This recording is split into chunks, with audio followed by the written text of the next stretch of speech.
তো আজকে আমরা শব্দ সম্পর্কে পড়ব।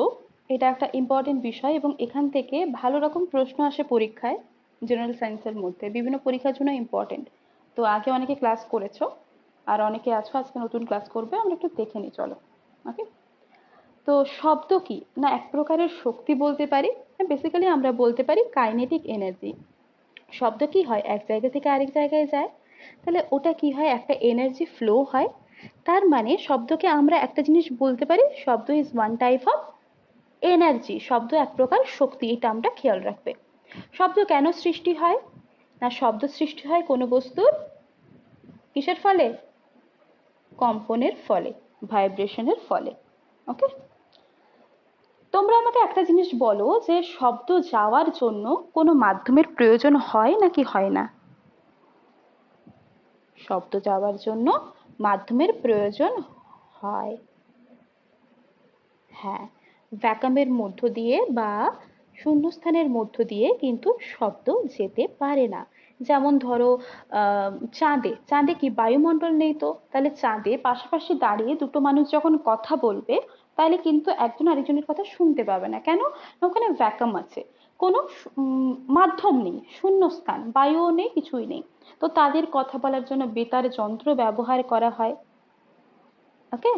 তো চাঁদে যেয়ে সবাই ঝগড়া করতে পারো, যার যত ঝগড়া রাগ আছে। ওকে। তো শব্দ যাওয়ার জন্য অবশ্যই একটা মাধ্যমের প্রয়োজন হয়। সেজন্য শব্দকে বলা হয় কি না, মেকানিক্যাল ওয়েভ বলা হয়, একটা যান্ত্রিক তরঙ্গ। প্রথমে আমি একটা বিষয় তোমাদের ক্লিয়ার করি। ওয়েভ, ওয়েভ মানে তো তরঙ্গ। তো ওয়েভের বেসিক্যালি আমরা দুটো জিনিস জানতাম, এবারে একটা জিনিস আরেকটা জিনিস অ্যাড করব। ওকে। তো ওয়েভের আমরা কি কি জানতাম, কত ধরনের ওয়েভ হতে পারে।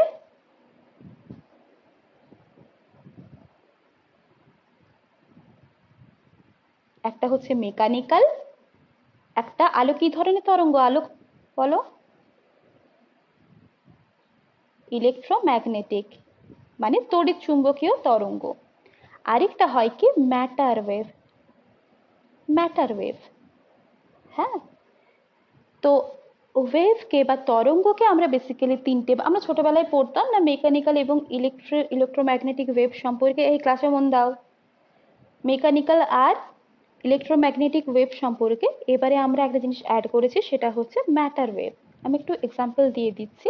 না মেকানিক্যাল ওয়েভ মানে যার যাওয়ার জন্য, যাতায়াত বা চলাচল করার জন্য একটা মাধ্যমের প্রয়োজন হয়, তাদেরকে আমরা মেকানিক্যাল ওয়েভস বলছি, যেমন শব্দ। ওকে। ইলেকট্রোম্যাগনেটিক ওয়েভ কি না, যাদের যাওয়ার জন্য কোনো মিডিয়ামের প্রয়োজন হয় না, মিডিয়ামের মধ্য দিয়ে প্রপাগেশনটা হয় না, যাতায়াত হয় না। যেমন মানে মিডিয়ামের মধ্য দিয়েও যায় কিন্তু নেসেসারি নয়। হ্যাঁ, যেমন হচ্ছে আলো, সব এই লাইট, ঠিক আছে, আলোক তরঙ্গ হচ্ছে তড়িৎচুম্বকীয় তরঙ্গ। আর ম্যাটার ওয়েভ, যেটা ম্যাটার মানে আমরা কি জানি, বস্তু বা পদার্থ জানি তো। তো যার মাধ্যমে মানে যেটার যাওয়ার জন্য এই যে ইলেকট্রন প্রোটন এদের মুভমেন্টের প্রয়োজন হয়, তাদেরকে আমরা বলছি ম্যাটার ওয়েভ। এগুলো জাস্ট একটু জেনে রাখো। ওকে। এবারে আমরা আসছি কি শব্দ না, শব্দের যাওয়ার জন্য অবশ্যই একটা মাধ্যমের প্রয়োজন হয়, শূন্যমান রূপের মধ্যে দিয়ে শব্দ যেতে পারে না। এবং কোন মাধ্যমের মধ্য দিয়ে শব্দের বেগ কিরকম হয় সবই আমরা দেখব। ওকে। আচ্ছা, শব্দ যখন যায়, ধরো এটা একটা মিডিয়াম আছে, মিডিয়ামের মধ্যে অনেক পার্টিকেল আছে, তো এই পার্টিকেলগুলোর কি হচ্ছে, এক্সপানশন হচ্ছে, মানে কি বলবো, প্রসারণ হচ্ছে, এবং কম্প্রেশন হচ্ছে, মানে সংকোচন প্রসারণ বা বিভিন্নভাবে ধাক্কা খেতে খেতে শব্দটা এগোতে থাকে, তাই তো। তো শব্দ আমরা কি বলতে পারি না, স্থিতিস্থাপক তরঙ্গ। যাতায়াতের এবং বিস্তারের জন্য তাদের একটা মাধ্যমের প্রয়োজন হচ্ছে, কিন্তু ওই যে ইলাস্টিসিটি মানে সংকোচন প্রসারণ, কম্প্রেশন, রেয়ারফ্যাকশন, এরকম বিষয়গুলো কিন্তু আছে। কোথাও ধরো শব্দের ঘন, এই পার্টিকেলের ঘনত্ব বেশি হচ্ছে, পার্টিকেলগুলো বেশি বেশি পরিমাণে আছে, গ্রেটার ডেন্সিটি, সেই জায়গায় শব্দের প্রাবল্যটা অনেকটা বেশি হচ্ছে, বা শব্দের বেগটা আমরা বলতে পারি অনেকটা বেশি হচ্ছে। কিছু জায়গায় ধরো ঘনত্বটা একটু কম আছে পার্টিকেলের, সেখানে শব্দটা একটু কম বেগে যাচ্ছে। তো এরকম বিভিন্ন কিছু বিষয় আছে, এগুলো অতটাও জানা তোমাদের দরকার নেই। এখানে যেটা খেয়াল রাখবে না, ওয়েভ শব্দ কি ধরনের ওয়েভ, লংগিটিউডিনাল না ট্রান্সভার্স?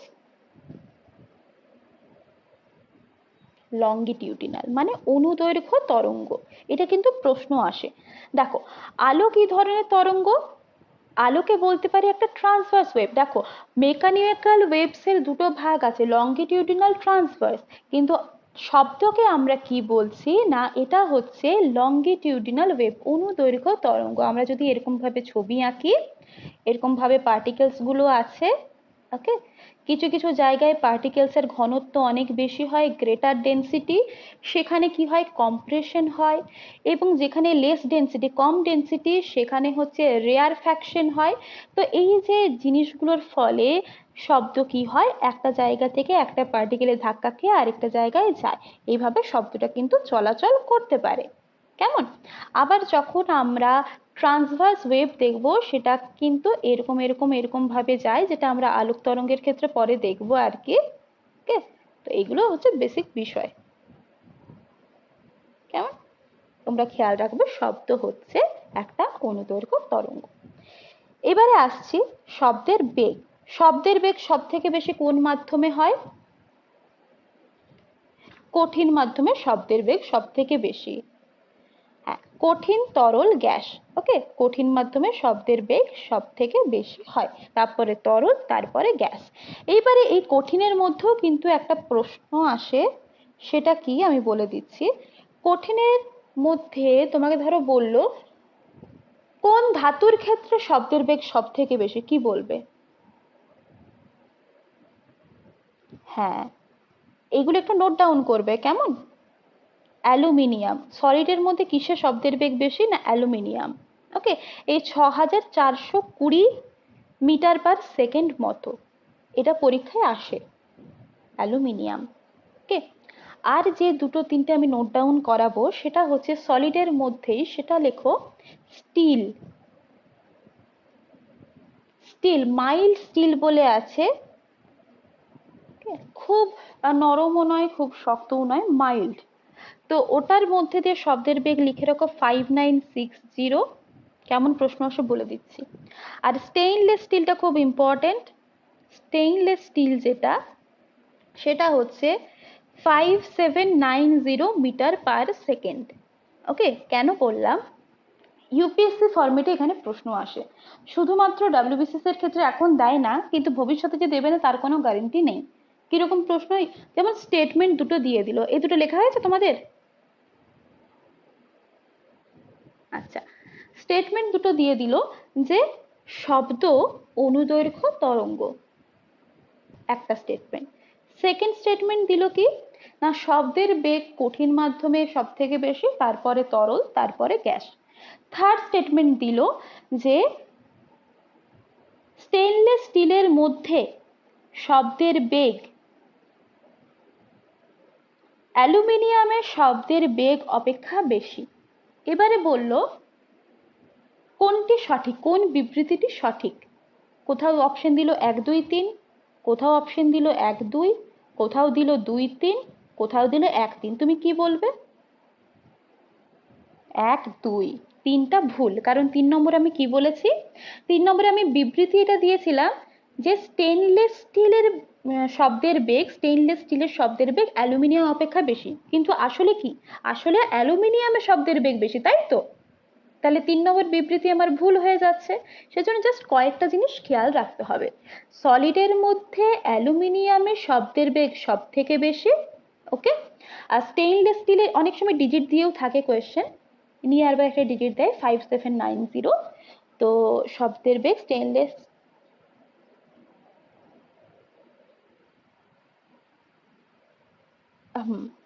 তো 5790 হচ্ছে স্টেইনলেস স্টিলের শব্দের বেগ, আর মাইল্ড স্টিলের শব্দের বেগ 5960। আরেকটা নোট ডাউন করতে পারো, লাস্ট বলছি এখানে না, কপার, কপার হচ্ছে 4600 মিটার পার সেকেন্ড।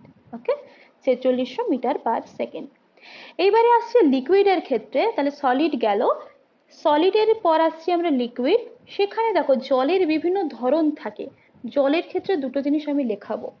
প্রথমত হচ্ছে ওয়াটার লেখো, যেটা হচ্ছে তোমার সি ওয়াটার, সল্টেড যে সি ওয়াটার, সেটাতে শব্দের বেগ 1531 metre per second, near by digit দেওয়া থাকবে যদি প্রশ্ন দেয়। আরেকটা হয় ডিস্টিলড ওয়াটার, মানে পাতিত জল, যেখানে কোনো মিনারেলস বা কিছু থাকে না। কেমন? তো এই ডিস্টিলড ওয়াটার, ব্র্যাকেটে লিখে রাখো ডিস্টিলড, এটাতে শব্দের বেগ একটু কম হয় 1498। এটা কিন্তু বেশ পরীক্ষায় দেয় এনটিপিসি বা ওই রিলেটেড এক্সামে, 1498 মিটার পার সেকেন্ড ডিস্টিলড ওয়াটারের শব্দের বেগ। ওকে, এই হচ্ছে লিকুইড গেল। এবারে গ্যাসের ক্ষেত্রে একটা জিনিস বলবো, সেটা হচ্ছে কার্বন ডাই অক্সাইড লেখো। কার্বন ডাই অক্সাইড কত গ্যাসের ক্ষেত্রে? কার্বন ডাই অক্সাইডের শব্দের বেগ 257 মিটার পার সেকেন্ড। ওকে, আর যদি বলা হয় গ্যাসের ক্ষেত্রে সব থেকে কম, অপশন ওয়াইজ তোমাদের দেওয়া থাকবে, তো সেক্ষেত্রে তোমরা কি করবে? Sulphur die oxide. গ্যাসের ক্ষেত্রে সব থেকে বেশি হাইড্রোজেন, সব থেকে কম সালফার ডাই অক্সাইড। ডিজিটটা মনে রাখার দরকার নেই, 218 মতো হয়, মনে রাখার দরকার নেই। ওকে, শুধুমাত্র কার্বন ডাই অক্সাইডটা খেয়াল রাখবে, 257 মিটার পার সেকেন্ড। তাহলে এই অবধি বোঝা গেছে? ওকে, আচ্ছা, শব্দের বেগের সাথে উষ্ণতার একটা রিলেশন আছে, সেটা কি না? আমরা এখানে দেখছি কি ভি ভ্যারাইজেস রুট অফ টি, মানে বেসিক্যালি কি, টেম্পারেচার বাড়লে, উষ্ণতা বাড়লে কি হয়? শব্দের বেগ বাড়ে। এইবারে আরেকটু যদি স্পেসিফিক্যালি আমরা যেতে চাই, আমরা কি করব না, বাতাসের প্রতি, মানে বাতাসের যে উষ্ণতা সেটা যদি 1 ডিগ্রি সেলসিয়াস করে বাড়ে, তাহলে শব্দের বেগ, হ্যাঁ, 0.61 মিটার পার সেকেন্ড হারে কিন্তু এটা বৃদ্ধি পায়, এইটা খেয়াল রাখবে। এটা যেমন খেয়াল রাখবে, কেন বলছি না, টেম্পারেচার বাড়লে শব্দের বেগ বাড়ে, ঠিক সেরকম 0.61 মিটার পার সেকেন্ড শব্দের বেগ বাড়ে কখন না, যদি টেম্পারেচার, অ্যাটমসফিয়ারের টেম্পারেচার বা এয়ারের টেম্পারেচার 1 ডিগ্রি সেলসিয়াস বৃদ্ধি পায় সেই কারণে। কেমন? আরেকটা প্রশ্ন কি হয়, সেটা হয় চাপ, প্রেশার, পি দিয়ে লিখলাম, তাহলে প্রেশারের উপরে কি শব্দের বেগ নির্ভর করে? বেসিক্যালি করে না। কেন না, টেম্পারেচারকে যখন স্থির রাখা হচ্ছে, টেম্পারেচার কিন্তু স্থির, ডিপেন্ড করছে টেম্পারেচারের উপর, তাহলে টেম্পারেচারকে স্থির রাখলে শব্দের বেগ গ্যাসীয় মাধ্যমের চাপের ওপর নির্ভর করে না। প্রশ্ন দেয়, অপশন দেয়, কিসের উপর নির্ভর করে না? চাপের উপর। ওকে, আর উষ্ণতার সাথে প্রপোর্শনাল হচ্ছে, মানে সমানুপাতিক হচ্ছে। ঘনত্ব ডেন্সিটির সাথে কি? ব্যস্তানুপাতিক। কেমন? জাস্ট এটুকু খেয়াল রাখবে, আমরা পরে আবার দেখবো না ডেন্সিটির সাথে ব্যস্তানুপাতিক হয়। বেসিক্যালি এটা ডেন্সিটির বর্গমূলের সাথে ব্যস্তানুপাতিক হয়, মানে 1/√ডি। ওকে, আচ্ছা, আর্দ্রতার সাথে কি সম্পর্ক কেউ বলতে পারবে?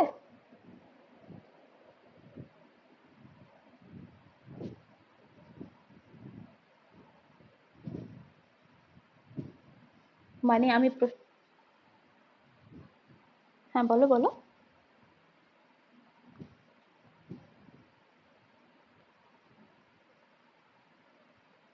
বর্ষাকালে শব্দের বেগ বেশি নাকি শীতকালে শব্দের বেগ বেশি?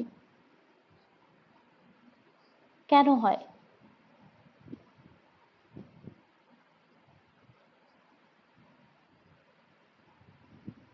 জলীয় বাষ্পের পরিমাণ বেশি থাকলো তাহলে কি হলো? বলো বলো, ঠিকই এগোচ্ছে, বলো।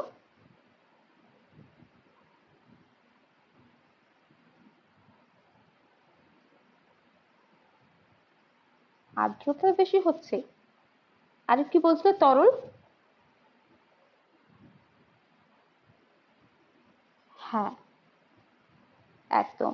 তো ওটা বিষয়টা আমরা বলতে পারি যে আর্দ্রতার সাথে কিভাবে রিলেটেড না, আমরা বেসিক্যালি কি জানি, একটা কোয়েশ্চেন এখানে আমাদের ক্লিয়ার হয়ে যায়। প্রশ্ন আসে যে বায়ুতে শব্দের বেগ বর্ষাকালে বেশি না শীতকালে বেশি? আমরা জানি বর্ষাকালে বেশি, আমাদের মনে হতে পারে শীতকালে, শীতকালে মনে হয় যেন অনেক দূর অব্দি শব্দ যাচ্ছে বা একটু বেশি স্পিডে যাচ্ছে। কেন যাচ্ছে মনে হয় না? সেই সময় ফ্যান ট্যান গুলো অফ থাকে, সবাই চুপচাপ করে বসে থাকে, সেই কারণে মনে হয়। কিন্তু বেসিক্যালি বর্ষাকালে শব্দের বেগটা বেশি হয়। কেন? না বর্ষাকালে কি হয়, বাতাসে আর্দ্রতা বেশি থাকে, হিউমিডিটি বেশি থাকে, মানে কি জলীয় বাষ্পের পরিমাণটা বেশি থাকে। জলীয় বাষ্প কি মানে জল বলতে পারি। তাহলে জল যখন বাতাসে মিশছে তাহলে কি করছে, আমরা একদিক থেকে বলতে পারি এমনিতে এয়ার কি গ্যাস, সেখানে যখন জল আসছে জলের শব্দের বেগটা বেশি হবে, এটা একটা বিষয়। ওকে, আবার কি, আবার আমরা দেখছি কি যখন বাতাসের মধ্যে জল যোগ হচ্ছে, জলীয় বাষ্প যখন আসছে তখন কি হয়, মাধ্যমের ঘনত্ব কি হবে,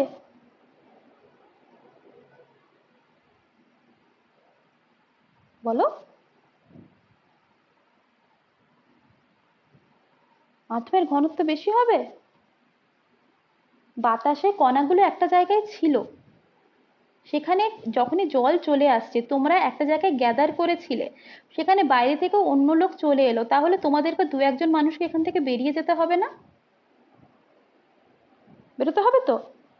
তাহলে কি হচ্ছে, ওই বাতাসের ডেন্সিটিটা কমতে থাকছে, যখনই ডেন্সিটি কমছে কি হবে, শব্দের বেগটা বাড়বে না।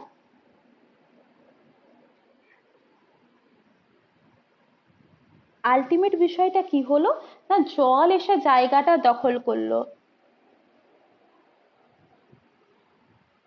হ্যাঁ, যেমন অ্যাকচুয়ালি জায়গাটা কে নিল, ওই জলটা জায়গাটা নিল, কিন্তু বাতাসের যে আহ, ঘনত্বটা ছিল সেটা আস্তে আস্তে কমে যাচ্ছে, মানে শব্দের বেগ বাড়ছে। এবং উল্টো দিক থেকে আমরা কি খেয়াল রাখতে পারি না, এইভাবে মনে রাখতে পারি যেহেতু জল এসে জায়গাটা নিচ্ছে, তাহলে আমরা বলতে পারি লিকুইডে শব্দের বেগ বেশি হয়, তাহলে এভাবেও খেয়াল রাখতে পারি, বা ঘনত্বের কনসেপ্ট দিয়েও আমরা কিন্তু খেয়াল রাখতে পারি।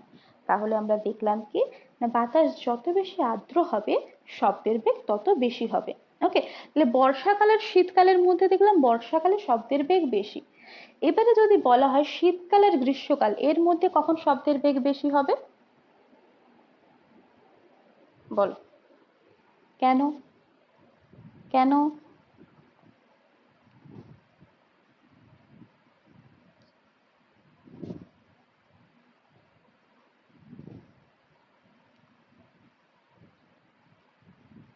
হ্যাঁ, একদমই তাই, আরো একটা জিনিস অ্যাড হবে কি, টেম্পারেচার, তাই তো। তাহলে দুটো রিজন কি কি, হ্যাঁ, একটা গেল বর্ষাকাল যেখানে জলীয় বাষ্পের পরিমাণ প্রচুর থাকে, সেই সমস্ত কারণের জন্য বর্ষাকালে সব থেকে বেশি বেগ হয় শব্দের, মানে শব্দের বেগটা সব থেকে বেশি হয়। এবারে আসছি আমরা কম্পেয়ার করছি শীত আর গ্রীষ্মের মধ্যে। প্রথমত গ্রীষ্মকালে কি হয়, শীতকাল কি হয়, শীতকাল তো ড্রাই হয়, গ্রীষ্মকালে অবশ্যই শীত অপেক্ষা বেশি জলীয় বাষ্প থাকে বাতাসে, এটা একটা কারণ। আবার কারণ কি, আমরা দেখলাম কি v varies as root over of t, t এর সাথে সমানুপাতিক, টেম্পারেচার বাড়লে কি হবে, শব্দের বেগ বাড়বে, তাহলে শীত অপেক্ষা গ্রীষ্মে শব্দের বেগ বেশি হবে। ক্লিয়ার? আর গ্যাসের মানে বায়ুদের শব্দের বেগ সেটা কিন্তু চাপের উপর ডিপেন্ডেবল নয় যখন টেম্পারেচার কনস্ট্যান্ট। ক্লিয়ার? ওকে, আচ্ছা, এইবারে আসছি আমরা শোনা, আমরা কতটা শব্দ শুনতে পাই, কখন শব্দ শুনতে পাই না, এই সমস্ত কিছু বিষয়। প্রথমত অডিবল সাউন্ডের রেঞ্জটা কি, শব্দের যে কম্পাঙ্ক কোন এককে মাপে, হার্টজ, এইচ জেড লেখা হয়, হ্যাঁ হার্টজ, এইচ ই আর টি জেড, হার্টজ এককে মাপি। ওকে, শ্রবণশীল শব্দ 20 থেকে 20,000 হার্টজের মধ্যে হতে হয়, যেটাকে আমরা অডিবল সাউন্ড বা শ্রুতিগোচর শব্দ বলছি। নেক্সট, যদি শব্দের কম্পাঙ্ক 20 হার্টজের কম হয় সেটাকে আমরা কি বলি, ইনফ্রাসনিক। হ্যাঁ, ইনফ্রাসনিক মানে শব্দে তর। ওকে, ইনফ্রাসনিক ইংলিশ নামটা খেয়াল রাখার চেষ্টা করবে, শব্দে তর তরঙ্গ। যেমন আমরা দেখতে পাই আর্থকুয়েকের ফলে দেখতে পাই। আচ্ছা, ডলফিনে আমরা কোন ধরনের সাউন্ড দেখতে পাই, ডলফিন,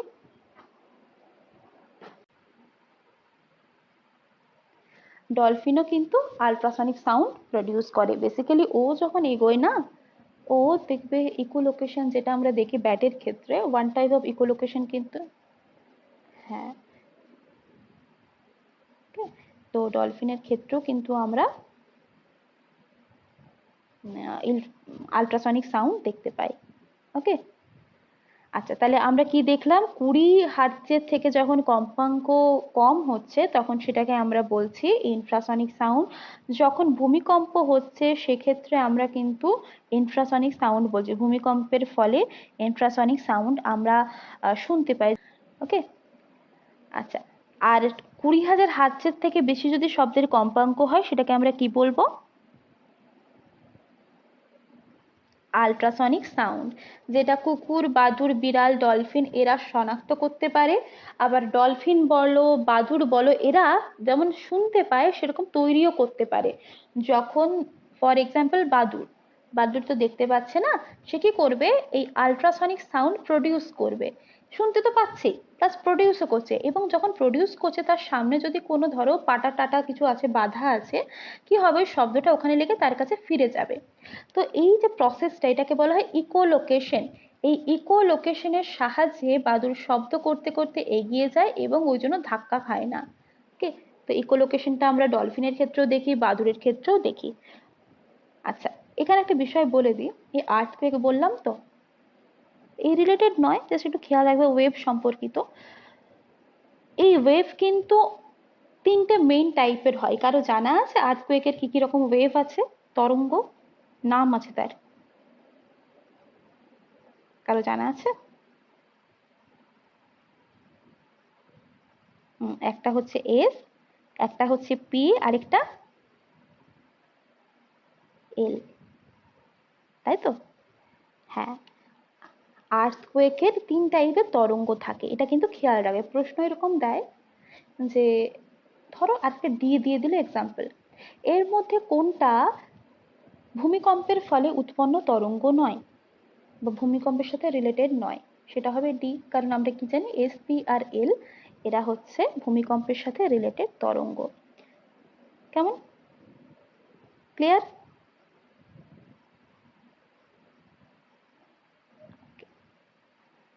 আচ্ছা, এবারে কয়েকটা জিনিস আমরা দেখি না, জাহাজ বা সাবমেরিন এর দ্বারা কি হয়, জলাশয়ের গভীরতা মাপতে আমরা কি ব্যবহার করি, সনার ব্যবহার করি। এই সনারের ফুল ফর্মটা কি না, সাউন্ড নেভিগেশন অ্যান্ড রেঞ্জিং।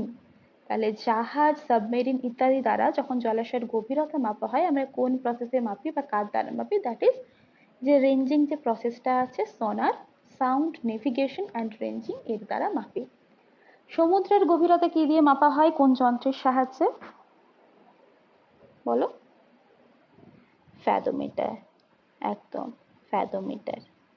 ওকে, আচ্ছা, শব্দের তীক্ষ্ণতা মানে পিচ, তাই তো? শব্দের পিচ কম্পাঙ্কের উপর কিন্তু ডিপেন্ড করে। কিভাবে না, তীক্ষ্ণতা কিন্তু পিচের, সরি, পিচ কিন্তু ফ্রিকোয়েন্সির সাথে সমানুপাতিক। শব্দের পিচ মানে তীক্ষ্ণতা কম্পাঙ্কের সাথে সমানুপাতিক। কিরকম ভাবে? আমরা এই যে কথা বলছি, আমি কথা বলছি, তোমরা কেন শুনতে পাচ্ছ না, আমার গলাতে কি আছে, ভোকাল কর্ড আছে এবং সেখানে দুটো পর্দা আছে, সেটা কাঁপছে বলেই, কম্পন হচ্ছে বলে তোমরা আমার কথা শুনতে পাচ্ছ, তাই তো? তাহলে কম্পন মানে এই যে ভাইব্রেশন, কাঁপার ফলেই কিন্তু শব্দ উৎপন্ন হচ্ছে। প্রথমত একটা বিষয় বলি, যে যার থেকে শব্দ উৎপন্ন হয় তাকে আমরা সোর্স বলি বা শনক বলি, বলি তো, শনক, দন্তশৈব ন ক, শনক বা সোর্স বলি। এটা যত কাঁপবে তত বেশি শব্দ উৎপন্ন হবে, তত হাই রেঞ্জে আমরা শুনতে পাবো শব্দটা। একটা জিনিস খেয়াল রাখবে, শনকের আকার যত বড় হবে, যত বেশি হবে, তত বেশি শব্দ শুনতে পাবো, জোরালো হবে তত। যেমন স্কুলে যে ঘন্টাগুলো বাজে, সেটা কি হয়, অপেক্ষাকৃত ছোট হয়, এরকম সাইজের সাপোজ আমি বললাম, তাহলে স্কুলের ঘন্টাগুলো ঢং ঢং করে বাজছে না, তুমি এন্টায়ার স্কুল শুনতে পাচ্ছ বা একটু দূর অব্দি তুমি শুনতে পাচ্ছ। কিন্তু প্রাচীনকালে আমরা যদি দেখি, সেখানে এত বড় বড় ঘন্টা ব্যবহার করা হতো, একদম সেই বড় বড় কাঠের লগ, গুঁড়ি বলা হয় যেগুলো দিয়ে, সেগুলো দিয়ে কিন্তু এখনো মনেস্ট্রি সাইডে বাজানো হয়, বৌদ্ধিক সাইডে গিয়ে। কি হয় না, শনকের আকার যত বাড়ছে শব্দের প্রাবল্য তত বাড়ছে। তাহলে এটা একটা কোয়েশ্চেন হয় যে শনকের আকার বৃদ্ধির সাথে সাথে শব্দের প্রাবল্য বৃদ্ধি পায়, এটা একটা বিষয়। আবার আমরা কি দেখলাম না, শব্দের তীক্ষ্ণতা এটা কার উপর ডিপেন্ড করে, ফ্রিকোয়েন্সির উপর, মানে কতটা কাঁপছে, কম্পাঙ্ক। মশার ডানা, আমাদের ধরো এমনিতে আমরা কি জানি, শিশুদের ভয়েস বা ফিমেলদের যে শব্দ, সে শব্দের তীক্ষ্ণতা পুরুষদের থেকে বেশি হয়। কেন হয় না, ভোকাল কর্ডটা ফিমেলদের বলো বা চিলড্রেনদের ক্ষেত্রে অনেক সরু হয়, এবং কম্পনটা যে পর্দার যে কম্পনটা সেটা বেশি হয় পুরুষদের তুলনায়। পুরুষদের যে ভোকাল কর্ডের স্বরযন্ত্র আছে, সেখানে যে পর্দা আছে তার কম্পনের তুলনায় শিশু এবং মেয়েদের ওই ভোকাল কর্ডের কম্পনটা অনেকটা বেশি হয়, পর্দার কম্পনটা, সেজন্য তীক্ষ্ণতা বেশি হয়। কিন্তু তার থেকেও তীক্ষ্ণতা কখন বেশি হচ্ছে না, যখন আমরা মশার কথা বলি, মশার ডানা কি হয়, ভন ভন করতে থাকে না, করে তো?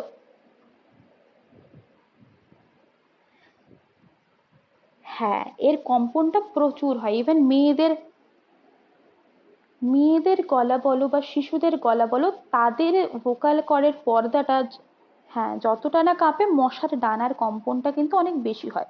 যত কম্পন বেশি হবে তত তার পিচ হাই হবে। আমরা বলি না উচ্চস্বরে চিল্লাচ্ছে, উচ্চস্বরে চিৎকার করছে, দ্যাট ইজ তীক্ষ্ণতা। তো এটা কিন্তু খেয়াল রাখবে। ওকে। আর যেহেতু কম্পনের সাথে সমানুপাতিক, তাহলে কি হবে, তরঙ্গ দৈর্ঘ্যের সাথে ব্যস্তানুপাতিক, জাস্ট এটাই লেখা আছে গুজু গুজু করে। তো তীক্ষ্ণতা শব্দের তরঙ্গ দৈর্ঘ্যের সাথে ব্যস্তানুপাতিক, যত বড় তরঙ্গ দৈর্ঘ্য হবে তীক্ষ্ণতা কম হবে। ওকে, জাস্ট নেক্সট, এটা খুব ইম্পর্টেন্ট জায়গা। তুমি তোমার দুজন বন্ধুর মধ্যে কণ্ঠস্বর কিভাবে চিনবে, শব্দের কোন প্রপার্টি দ্বারা, কোন ধর্ম দ্বারা চিনবে? কোয়ালিটি, বা যেটাকে আমরা বলি গুণ বা জাতি।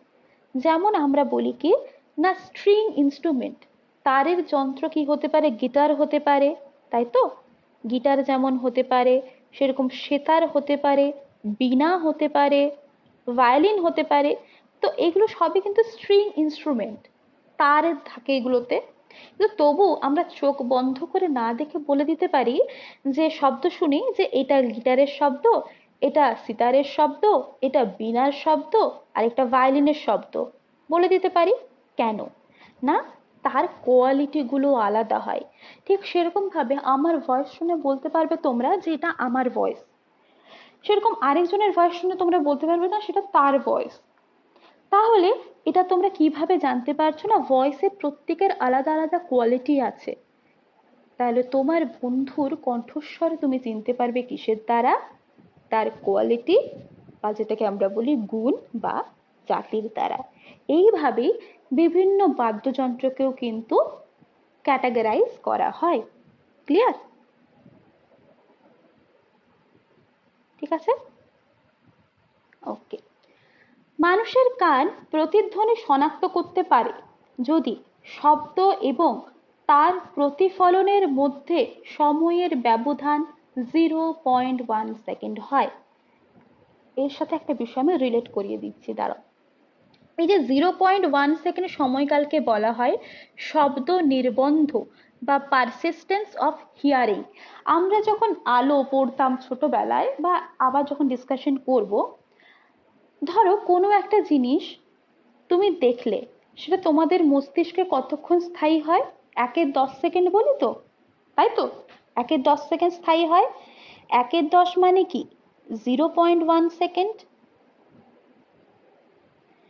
সেরকমই শব্দের ক্ষেত্রে মানুষ কোনো প্রতিধ্বনি শনাক্ত করতে পারবে। প্রতিধ্বনি মানে কি, একটা জিনিস বারবার শব্দ উৎপন্ন হওয়া, বারবার উৎপন্ন হওয়া ধ্বনিটা বারবার হওয়া। তো ইকোটা শনাক্ত করতে পারবে কখন না, টাইমের গ্যাপটা মিনিমাম যদি 0.1 সেকেন্ড হয়। ওকে, এটাকেই বলা হয় শব্দ নির্বন্ধ। তাহলে শব্দ নির্বন্ধ বা পারসিস্টেন্স অফ হিয়ারিং এর সময়কাল কত না, 0.1 সেকেন্ড। ক্লিয়ার? নেক্সট, এই যে শব্দ যে ইকো হবে, তুমি এখানে দাঁড়িয়ে কুয়োর জলের ক্ষেত্রে আমরা ছোটবেলায় সবাই করেছি, বিভিন্ন জায়গায় হলের ক্ষেত্রে অনুরণন হয়, রিভারবারেশন হয় হল রুমের ক্ষেত্রে। না কুয়োর ক্ষেত্রে কি হয়, আমরা ইকোটা শুনতে পাই না। সেটা কেন হয় না, তুমি তুমি কি, তুমি ধরো পর্যবেক্ষক বা উৎস, তুমি যে শব্দটা উৎপন্ন করছো সেটা একটা জায়গায় গিয়ে ধাক্কা লাগে এবং সেটা গিয়ে ফিরে আসে, তবেই তো তুমি প্রতিধ্বনি শুনতে পাচ্ছ, রিফ্লেকশন হচ্ছে, প্রতিফলন হচ্ছে, সেজন্যই তো তুমি শব্দটা শুনতে পাচ্ছ। তাহলে এক্ষেত্রে প্রতিফলক এবং যিনি পর্যবেক্ষক মানে বাধার পর্যবেক্ষক, এদের দুজনের মধ্যে ডিস্টেন্স কত হয়? মিনিমাম ডিস্টেন্স কত হয়? হ্যাঁ, 16.6 মিটার। ঠিক আছে, কখনো যদি 16.6 মিটার অপশনে না থাকে, কোথাও দেখবে 16.8 আছে, কোথাও অ্যাপ্রক্সিমেট করে 17 করা থাকে। ঠিক আছে, তো 16.6 মিটার মতো হতে হয়। ওকে, এটা কিন্তু খেয়াল রাখবে। আচ্ছা, অডিটোরিয়ামে ছাদের আকৃতি কেন গম্বুজের মতো করা হয়? যাতে প্রতিধ্বনি কম হয়, মানে এরম টাইপের কেন করা হয়? যাতে ইভেন, হ্যাঁ, ইকোটা যাতে কম হয় এবং হলে প্রেজেন্ট প্রত্যেকটা মানুষ যাতে শব্দটা শুনতে পায়, ইকুয়ালি ডিস্ট্রিবিউটেড হয়। যদি নর্মাল করে দেওয়া হতো, হল রুম তো অনেক বড় হবে, তাহলে কোনাতে যে লোকটা আছে সে শুনতে পাবে না, কারণ শব্দ তো আসতে হবে তার কাছে মাধ্যমের থ্রু দিয়ে, তাই না? তো এই গম্বুজের মতো করলে কি হয়, ইকোটা কম যেমন হচ্ছে, সেরকম ওই হলে অডিটোরিয়ামে উপস্থিত প্রত্যেকটা মানুষ কিন্তু সুন্দরভাবে শব্দটা শুনতে পাবে। ওকে, এটা কিন্তু খেয়াল রাখতে হবে এবং মেইন বিষয়টা হচ্ছে ইকোটা কমানো, প্রতিধ্বনি কমানো। ওকে, এই প্রতিধ্বনিকে কাজে লাগিয়ে অনেক কিছু করা হয় জানো। বিমানের উচ্চতা মাপা হয়, মানে এরোপ্লেনটা কতটা হাইটে আছে, বা সমুদ্রের গভীরতা মাপা হয়, বায়ুতে শব্দের বেগ ইত্যাদি মাপা যায়। আবার এই যে ভাইব্রেশন, ভাইব্রেশনকে কাজে লাগিয়ে কি হয় জানো তো, বিভিন্ন যে ইনস্ট্রুমেন্ট আছে, সাইন্টিফিক ইনস্ট্রুমেন্ট ল্যাবে, সেগুলো ধরো জায়গাগুলো পরিষ্কার করতে করতে হবে সেগুলোকে, বিভিন্ন ইনস্ট্রুমেন্টকে। তো সেক্ষেত্রে ধরো পরিষ্কার করার জন্য কোনো ব্রাশ সেখানে প্রবেশ করানোর জন্য জায়গা নেই, যেটা দিয়ে তুমি পরিষ্কার করবে সেটা ওখানে প্রবেশ করানোর জন্য জায়গা নেই, তুমি তাহলে কি করবে না, তার মধ্যে কি হয়, জল বা কোনো লিকুইডকে পাঠিয়ে দেওয়া হয়, এইবারে ভাইব্রেশন করানো হয়। ভাইব্রেশন করলে কি হবে, ওই যে নোংরাগুলো থাকে না আটকে আছে, ওগুলো কি হবে না, ওই লিকুইড, এমন লিকুইড দেওয়া হয় যাতে কি হয়, ওই নোংরাগুলো ডিজলভ হতে পারে। তো ওই নোংরাগুলো কেঁপে কেঁপে কি হবে, ওই লিকুইডের সাথে মিশবে এবং লিকুইডটাকে বের করে নেওয়া হয়। তো বিভিন্ন ল্যাবরেটরি ইনস্ট্রুমেন্টের ক্ষেত্রে কিন্তু এই শব্দের ধর্মটাকে কাজে লাগানো হয়। কেমন, একটু জাস্ট জেনে রাখার জন্য, কখন কিরকম ভাবে প্রশ্ন দেয়। ওকে, আচ্ছা, চাঁদে বাতাস না থাকার জন্য প্রতিধ্বনি কি, শব্দই শোনা যায় না, তাই তো, প্রতিধ্বনি তো শোনা যাবেই না। কেমন, এবারে আসছে সুপারসনিক ভেলোসিটি, যেটা আমরা একদিন এক দুই দিন মতো বলেছিলাম যে সুপারসনিক ভেলোসিটি কি। আমরা বেসিক্যালি ইনফ্রাসনিক পড়েছি, আলট্রাসনিক পড়েছি, আজ একবার দেখবো সুপারসনিক। না, এখানে আসছে কিসের কনসেপ্ট, কিসের কনসেপ্ট আসছে কে জানে? Mac number. তাহলে ম্যাক নাম্বারটা কি? ম্যাক নাম্বার হচ্ছে কোনো বস্তুর গতিবেগ আর শব্দের বেগের অনুপাত। ম্যাক নাম্বার সমান লিখে রাখবে যদি লিখে রাখতে চাও, যে বস্তুর বেগ ডিভাইডেড বাই শব্দের বেগ। ওকে, বস্তুর বেগ যখন শব্দের বেগের থেকে বেশি হয়ে যাচ্ছে, তখন আমরা এই সুপারসনিক ভেলোসিটির কনসেপ্টটা পাই। দেখছি কখন বলা হচ্ছে। দেখো, এই যে ম্যাক নাম্বার কি বলছিলাম, কেউ কিছু বলবে? আচ্ছা, আমরা ম্যাক নাম্বার কি বলছিলাম, যে ম্যাক নাম্বার হচ্ছে বস্তুর বেগ বাই শব্দের বেগ। ওকে, শব্দের বেগ যখন পরীক্ষা নিরীক্ষা করেছিলেন অনেক বিজ্ঞানী, ওটা আরো রেকটিফাই করা হয়েছে, যাচ্ছি ওগুলোতে। তো ম্যাক নাম্বার যখন একের থেকে বেশি হবে, দেখো বস্তুর বেগ আর শব্দের বেগ যদি সমান হয়ে যায়, তাহলে এর যে রেশিওটা ভ্যালু কত আসবে, 1 আসবে না? 1 আসবে তো, তখন আমরা তাকে বলছি ট্রান্সসনিক। ট্রান্সসনিক, যখন বস্তুর বেগ শব্দের বেগ সমান হচ্ছে, তখন আমরা তাকে বলছি ট্রান্সসনিক। যখন বস্তুর বেগ শব্দের বেগ লেস দ্যান 1, মানে কি শব্দের বেগটা বেশি হচ্ছে বস্তুর বেগটা কম হচ্ছে, তখন আমরা সেটাকে কি বলি, সাবসনিক। ওকে, একের থেকে কম হলে বলছি সাবসনিক, একের থেকে বেশি হলে বলছি সুপারসনিক। ওকে, আর 5-এর থেকে বেশি হলে বলছি হাইপারসনিক। হ্যাঁ, এটা কিন্তু খেয়াল রাখবে। আমরা এই যে সনিক বুম শুনতে পাই, পাই তো সনিক বুম, সেটা কি, সেটা হচ্ছে এই সুপারসনিক। মানে কি হয়, যখন জেট প্লেন উড়ে যাচ্ছে তখন একটা সাউন্ড করছে, দ্যাট ইজ সনিক বুম। এটা কিন্তু এই ম্যাক নাম্বারের সাথে রিলেটেড, এটা খেয়াল রাখবে। আর পারলে এই ডিজিটগুলো কাকে কি বলছে সেটা খেয়াল রাখার চেষ্টা করবে। আচ্ছা, বাতাসের আর্দ্রতা বাড়লে শব্দের বেগ বাড়ে আমরা দেখলাম। আমাদের মস্তিষ্কে শব্দের স্থায়িত্বকাল 0.1 সেকেন্ড, যাকে আমরা বলছি শব্দের নির্বন্ধ। ওকে, আলোর বেগ কি শব্দের বেগের থেকে বেশি? তো অনেক বেশি, তাই তো? সব,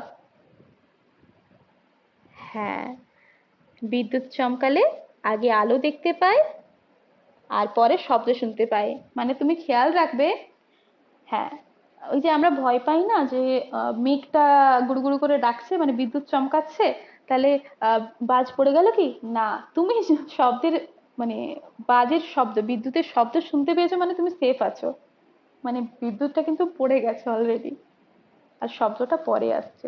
শব্দের বেগ 332 মিটার পার সেকেন্ড অ্যাপ্রক্স, আর সেখানে আলোর বেগ কত বলতে পারি? 3 × 10⁸ মানে কত বেশি, তাই না? আচ্ছা, মানব দেহে শব্দ উৎপন্ন করে কে? স্বরযন্ত্র, যাকে আমরা ইংলিশে কি বলি? ভোকাল কর্ড বলি, ল্যারিংস বলি, তাই তো? স্পেলিংটা ভুল হলে ঠিক করে নেবে, ল্যারিংস বলি। চলো, শব্দ বায়ু মাধ্যমে দ্রুততর চলে বর্ষাকালে। শব্দের উৎপত্তির কারণ অবশ্যই বস্তুর কম্পন, অতক্ষণ ধরে বললাম। সমুদ্র বা কুয়োর গভীরতা মাপা হয় প্রতিধ্বনির সাহায্যে। ওকে, আচ্ছা, লোক ভর্তি হল ঘরে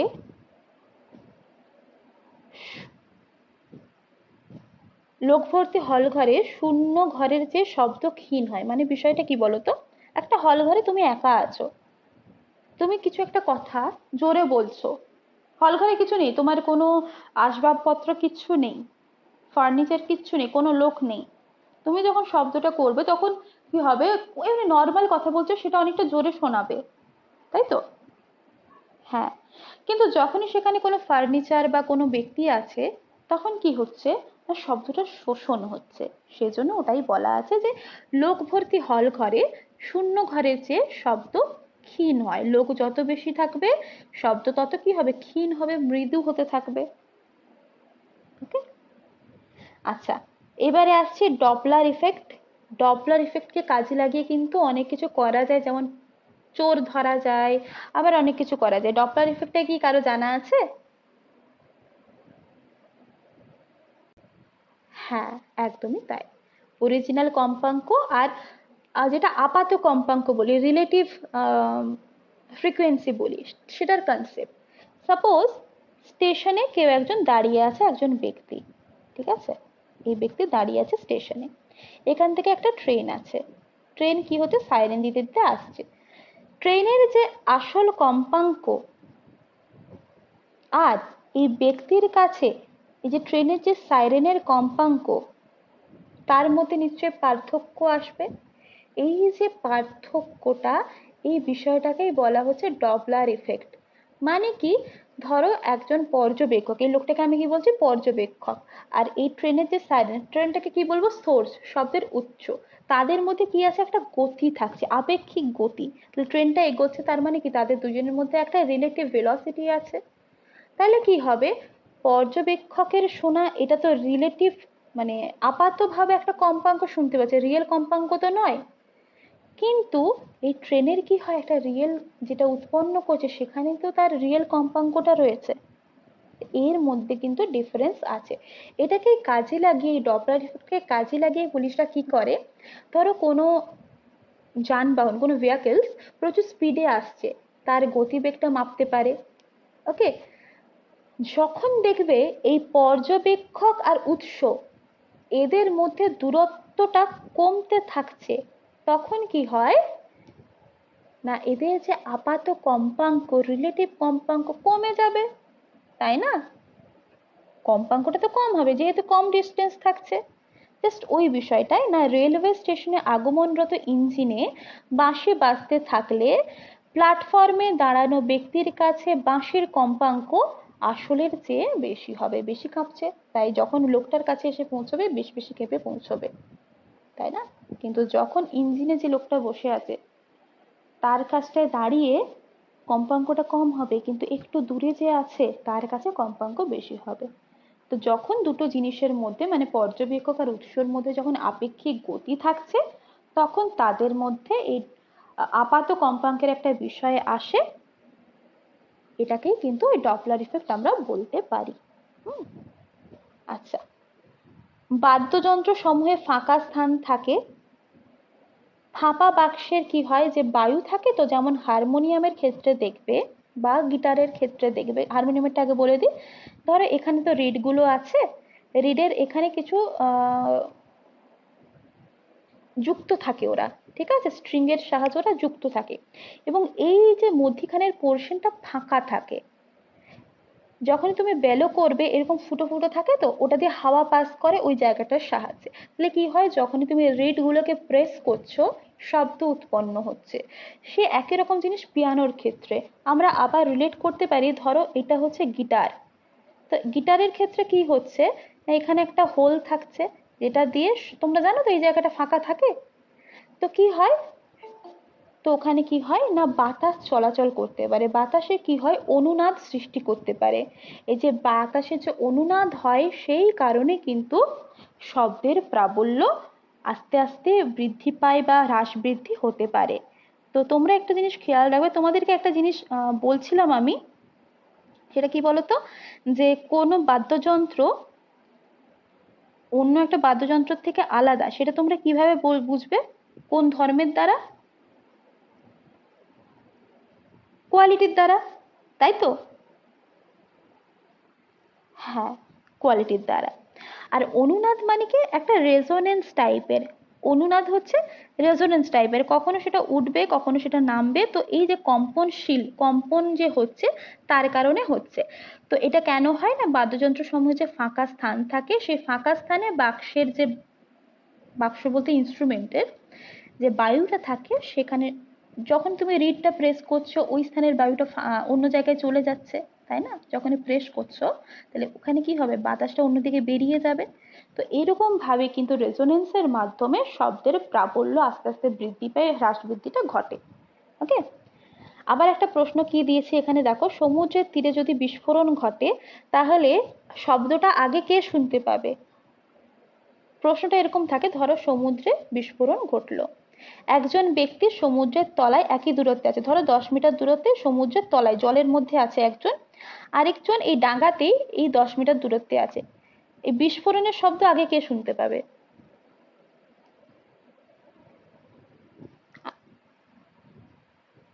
না, শব্দের বেগ কিসে বেশি, বাতাসে বেশি না লিকুইডে বেশি?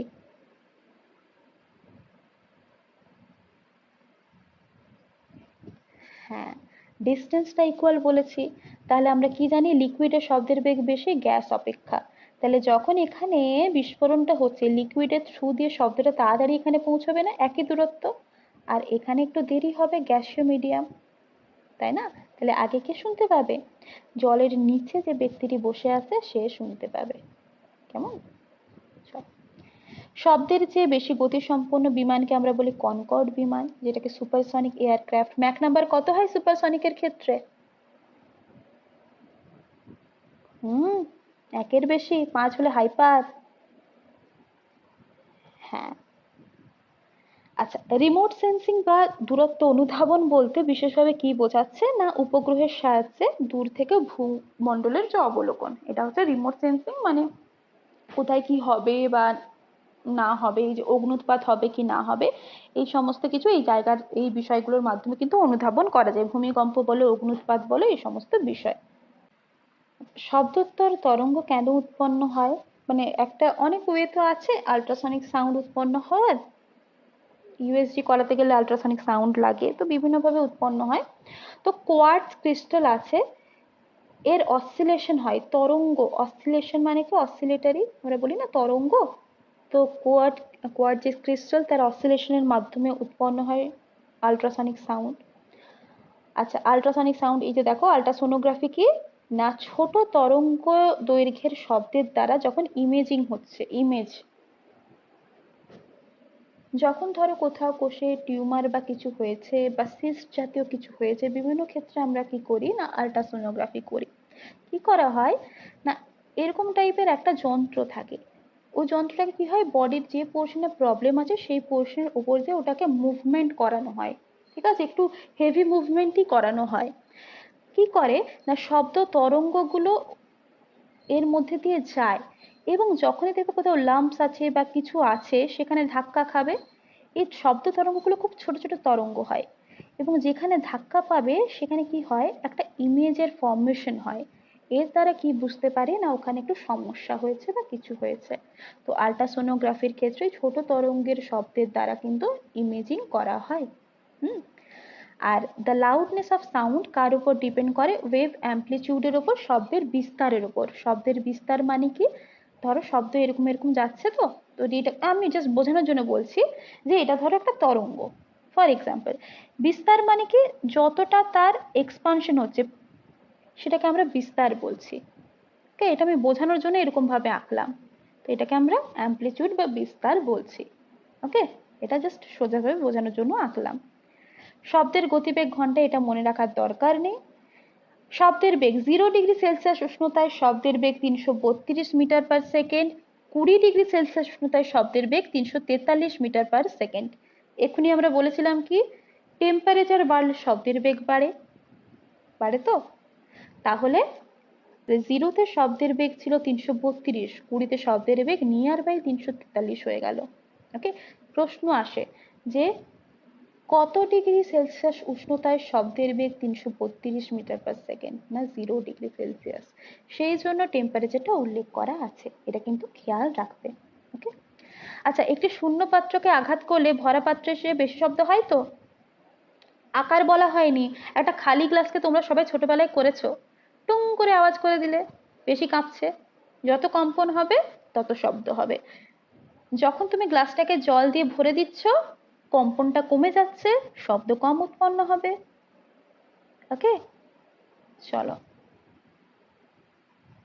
বাতাসে শব্দ তরঙ্গের বিস্তার বেশি হয়, ওটা তোমরা ওই ওই সেন্সে বলতে পারো যে শব্দটা আর কি মিডিয়ামের মধ্যে দিয়ে, হ্যাঁ, মানে এটার কারণ হিসেবে বলা আছে যে বাতাসে শব্দ তরঙ্গের বিস্তার বেশি হয়, মানে কাঁপার বেসিক্যালি বলা আছে বিষয়টা, তত কাঁপছে। একটা অঙ্ক আছে, শব্দের গতি যদি 330 মিটার পার সেকেন্ড হয় তাহলে 27.5 মিটার কোনো কুয়োর কাছে দাঁড়িয়ে হাততালি দিলে কত সেকেন্ড পরে প্রতিধ্বনি শোনা যাবে? বল।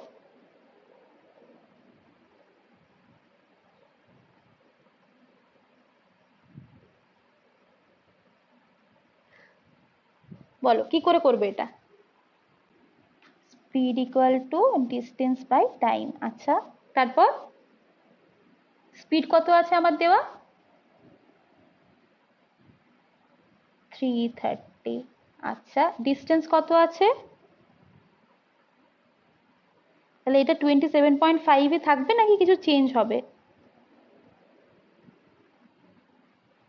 মিটার তো আছে, তুমি যে প্রতিধ্বনি শুনবে, প্রতিধ্বনি শোনার জন্য তোমাকে কি শুধুমাত্র এটা কভার করতে হবে নাকি এর ডাবল কভার করতে হবে?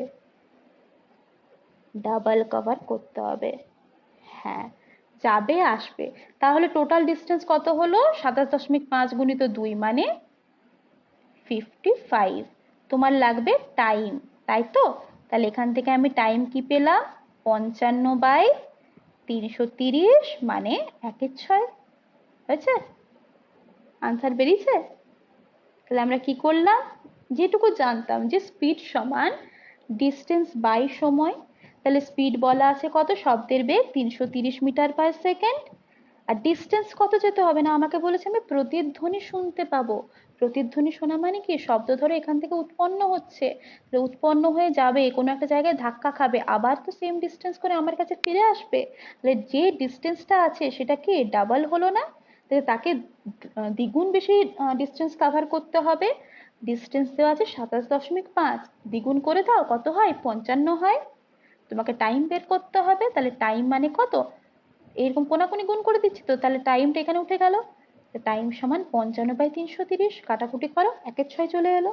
ব্যাস, তুমি 1/6 সেকেন্ড পরে প্রতিধ্বনিটা শুনতে পাবে। ক্লিয়ার? বোঝা গেছে? ওকে, নেক্সট। বেতার তরঙ্গ এর দৈর্ঘ্য মোটামুটি 300 মিটারের কাছাকাছি হয়, কম্পাঙ্ক 1 মেগাহার্টজ মতো হয়, এরপর ডিপেন্ড করে সেটা। ওকে, শব্দের যে প্রাবল্য, লাউডনেস, প্রাবল্য বলি তো, সেটাকে মাপা হয় কিসের সাহায্যে? না ডেসিবেল, যেটা কিনা একটা প্র্যাকটিক্যাল ইউনিট। হ্যাঁ, এটাই খেয়াল রাখবে। আর এসআই ইউনিট বলতে গেলে ওয়াট পার মিটার হিসেবে আমরা বলতে পারি এসআই ইউনিট, আর ডেসিবেলটাই আমরা বেসিক্যালি খেয়াল রাখি। এবং নয়েজ কখন আমরা বলছি, যখন শব্দটা মোটামুটি ৮০-৯৯ এর মধ্যে, দেখো শব্দের প্রাবল্য WHO ওয়ার্ল্ড হেলথ অর্গানাইজেশন একটা সেফ এজ লিমিট দিয়েছে, না আমাদের কানের জন্য ভালো মানে ঠিক আছে, সহ্য করা যাবে, সেটা হচ্ছে ৪৫ ডেসিবেল। WHO এর মতে, ওয়ার্ল্ড হেলথ অর্গানাইজেশনের মতে সেফ ইন্টেন্সিটি অফ সাউন্ড হচ্ছে ৪৫ ডেসিবেল। যদি শব্দের প্রাবল্যটা লাউডনেসটা ৬৫ ডেসিবেলের বেশি হয়ে যায়, সেটা কিন্তু আমাদের হার্মফুল হয়ে যায় আমাদের জন্য। ইভেন এতটাই হার্মফুল হয়ে যায় আমরা চিরতরে ডেফ হয়ে যেতে পারি, ঠিক আছে, মানে চিরতরে আমাদের, হ্যাঁ বধির কালা হয়ে যেতে পারি, চিরতরে আমাদের যে শ্রবণ শক্তি সেটা হারিয়ে যেতে পারে। তো নয়েজের ডেসিবেলটা ৮০ থেকে ৯৯ ডেসিবেল বা তার বেশি হয়ে গেলে সেটাকে আমরা নয়েজের আন্ডারে ফেলে দিই। ওকে, আচ্ছা, সমুদ্রের গভীরতা মাপা হয় ফ্যাথোমিটারের সাহায্যে। বায়ু অপেক্ষা জলে শব্দের বেগ বেশি, কারণ হিসেবে আমরা এটাও বলতে পারি যে প্রথমত তো লিকুইড, আর কি না জলের যে আয়তন বিকার গুণাঙ্ক, ওটা এমনিতে এখন জানার দরকার নেই, আরো পরে যদি দরকার হয় আলোচনা করব। না জলের যে আয়তন বিকার গুণাঙ্ক সেটা বেশি হয় সেই কারণের জন্য। আচ্ছা, আরেকটা দেখো, হিউম্যান ইয়ারের ক্ষেত্রে আমরা সহ্য করতে পারি কত ডেসিবেলের সাউন্ড, না ৮৫ থেকে ৯০ ডেসিবেল আমরা সহ্য করতে পারি, সেটা ক্রস করে গেলে নয়েজে পড়ে যাবে, মানে আমাদের কানের জন্য ভীষণ ক্ষতিকর। আচ্ছা, অনুরণন বিষয়টা কি, না শব্দের বারংবার প্রতিফলনকে আমরা অনুরণন বলছি। ওকে, আর স্টেথোস্কোপে শব্দের কোন ধর্ম ব্যবহার করা হয়, শব্দের প্রতিফলন ব্যবহার করা হয়। আমরা যখন আমাদের হাতের পালস স্টেথোস্কোপের যে মাউসটা আছে সেটা রাখি, কি হয়, ওই যে লাবডাব যে সাউন্ডটা সেটা এর থ্রু দিয়ে প্রতিফলন হয়ে হয়ে আমাদের কানে পৌঁছয়। এইভাবে আমরা প্রেশার মাপি বা বিভিন্ন কিছু, যে হার্টবিট বলো বা বিভিন্ন কিছু বিটগুলো মাপি, এটা শব্দের প্রতিফলনকে কাজে লাগিয়ে। কেমন? আর শব্দোত্তর যে শব্দ, তার প্রতিধ্বনি ব্যবহার হয় না রাডারে, ঠিক আছে। তাপমাত্রা বাড়লে বায়ুতে শব্দের ভেদন ক্ষমতা হ্রাস পায়, তাপমাত্রা বাড়লে বায়ুতে শব্দের ভেদন ক্ষমতা হ্রাস পায়। ডপলার এগুলো অতটা জানার দরকার নেই, যেখান থেকে প্রশ্ন আসে না, ডপলার ইফেক্টকে কাজে লাগিয়ে পুলিশরা দ্রুত গতিতে আসা কোনো যানবাহনকে মাপতে পারে। ডপলার ইফেক্ট তোমাদের যেটা আলোচনা করলাম সেটাই লেখা আছে এখানে। আর এখানে কিছু টার্ম আছে, যে পর্যায়বৃত্ত গতি মানে পিরিয়ডিক মোশন, মানে শব্দটা যেমন উৎপন্ন হলো একবারে, তারপরে কি হবে, ওই জিনিসটা রিপিটেশন হবে, একটা সাইক্লিক অর্ডারে হবে, দ্যাট ইজ পর্যায়বৃত্ততা। যেমন আমরা পিরিয়ডিক টেবিলের ক্ষেত্রে পেয়েছি একটা জিনিসের রিপিটেশন, সেরকম এখানে। সরল দোলগতি তোমরা সবাই জানো, সিম্পল হারমোনিক মোশন। আমরা কি দেখতাম না, পেন্ডুলাম এখান থেকে গেল আবার ফিরে এলো, that is simple harmonic motion, শব্দের ক্ষেত্রে সেরকম হয়, ঠিক আছে। পূর্ণ কম্পন যদি আমরা বলি, যে ধরো লাইটের ক্ষেত্রে আমরা কি এরকম ছবি আঁকি তো, যে এইখান থেকে এই অবধি একটা পূর্ণ কম্পন হচ্ছে, শব্দের ক্ষেত্রেও ঠিক সেরকম। এরকমই পর্যায় কাল বিষয়গুলো রয়েছে, এগুলো নিয়ে আমরা আরো পরে ডিসকাশন করব, কারণ এটা নিয়ে এখন টানতে গেলে আরো অনেকটা এক্সটেন্ড হয়ে যাবে। তো যে যে প্রশ্নগুলো তোমাদের আসে সেগুলো আমি একবার করিয়ে দিচ্ছি।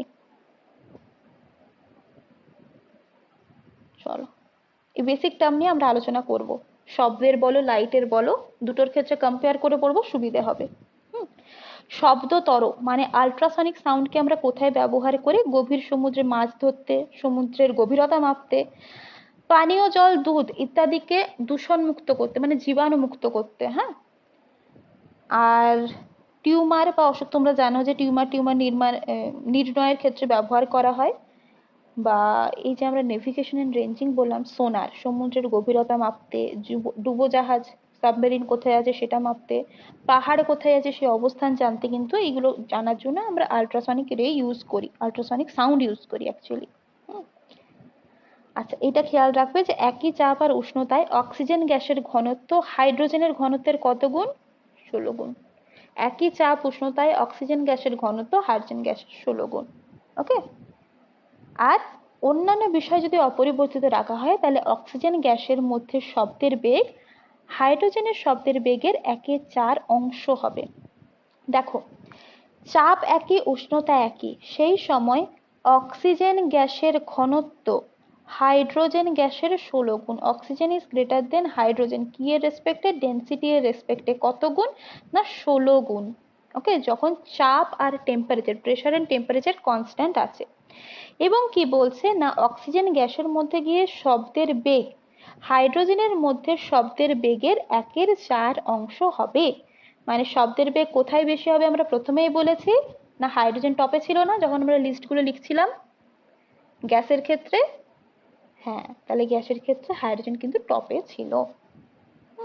ওকে, আচ্ছা কম্পাঙ্ক, কম্পাঙ্ককে যদি আমরা এন দিয়ে চিহ্নিত করি তাহলে কম্পাঙ্ক আর টাইমের মধ্যে রিলেশনটা এরকম। কম্পাঙ্কের মাত্রাকে আমরা 1/t হিসেবে লিখতে পারি, 1/t, এখানে একটা থার্ড ব্র্যাকেট দিয়ে।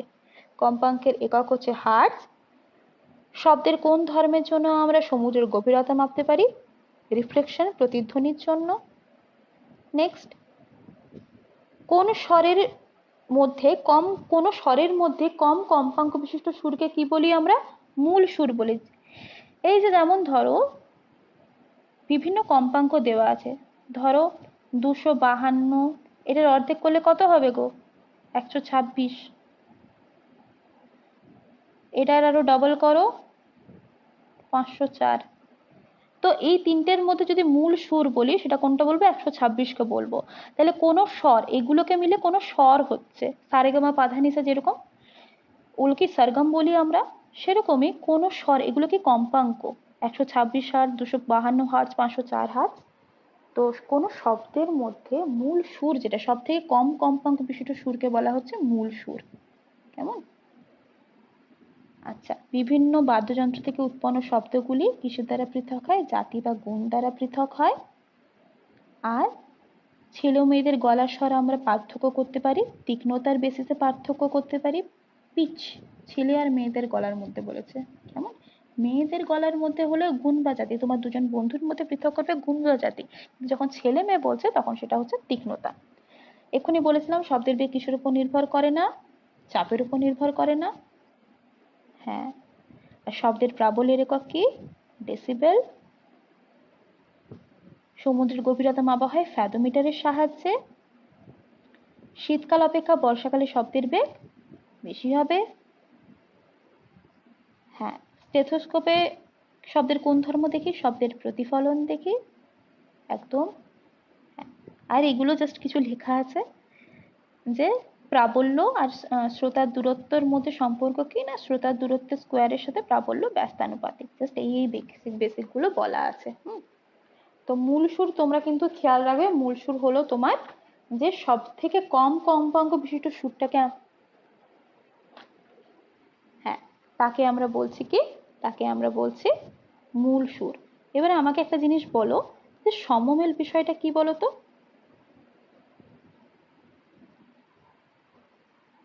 সমমেল কি? হ্যাঁ, ধরো আমি এক্সাম্পল নিচ্ছি 50, 100, 150, 200, 400 এরকম ভাবে নিচ্ছি। হ্যাঁ, আরো আছে। তো এরা কি? এরা স্বর গঠন করছে।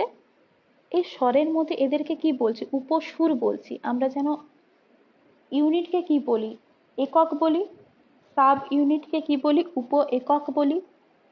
ইউনিট মানে কি? একক, তাই তো?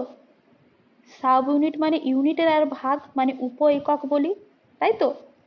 সেরকম ভাবে এরা কি? এরা সবাই মিলে সুর গঠন করছে। তাহলে এদের এক একটা ভাগকে আমরা কি বলছি? উপসুর বলছি। এই উপসুরগুলোর মধ্যে যে সুরগুলো যার কম্পাঙ্ক মূল সুরের সব থেকে কম কম কম্পাঙ্ক বিশিষ্ট সুরটাকে আমরা কি বলছি? মূল সুর বলছি। এই মূল সুরের, হ্যাঁ, সরল গুণিতক হবে। সরল গুণিতক ইন দ্য সেন্স 50 ইন্টু 1 মানে 50, 50 ইন্টু 2 মানে 100, মানে ন্যাচারাল নাম্বার গুণ করে করে যেগুলো পাবো সেগুলোকে বলা হয় সরল গুণিতক। তাহলে এখানে এর সরল গুণিতক কি কি পাবো? 100, 150 প্রত্যেকটাই সরল গুণিতক পাচ্ছি। এখানে ধরো একটা টার্ম আমি 130 অ্যাড করে দিলাম, এটা কি এর সমমেল হবে? হবে না। হ্যাঁ, কারণ সরল গুণিতক পাচ্ছি না। তুমি 50 ইন্টু 1 50 পাবে, 2 100 পাবে, 50 ইন্টু 3 150 পাবে, কিন্তু কখনো কি সরল গুণিতক 130 এলো? এলো না। তাহলে এই সমমেল হচ্ছে কি না, যে সুরগুলো বা এই যে উপস্বরগুলো আছে, উপস্বরগুলোর মধ্যে যাদের কম্পাঙ্ক মূল সুরের সরল গুণিতক হয় তাদেরকে আমরা সমমেল বলি। কেমন? ক্লিয়ার? এই হচ্ছে বিষয়। তো এটা গেল মোটামুটি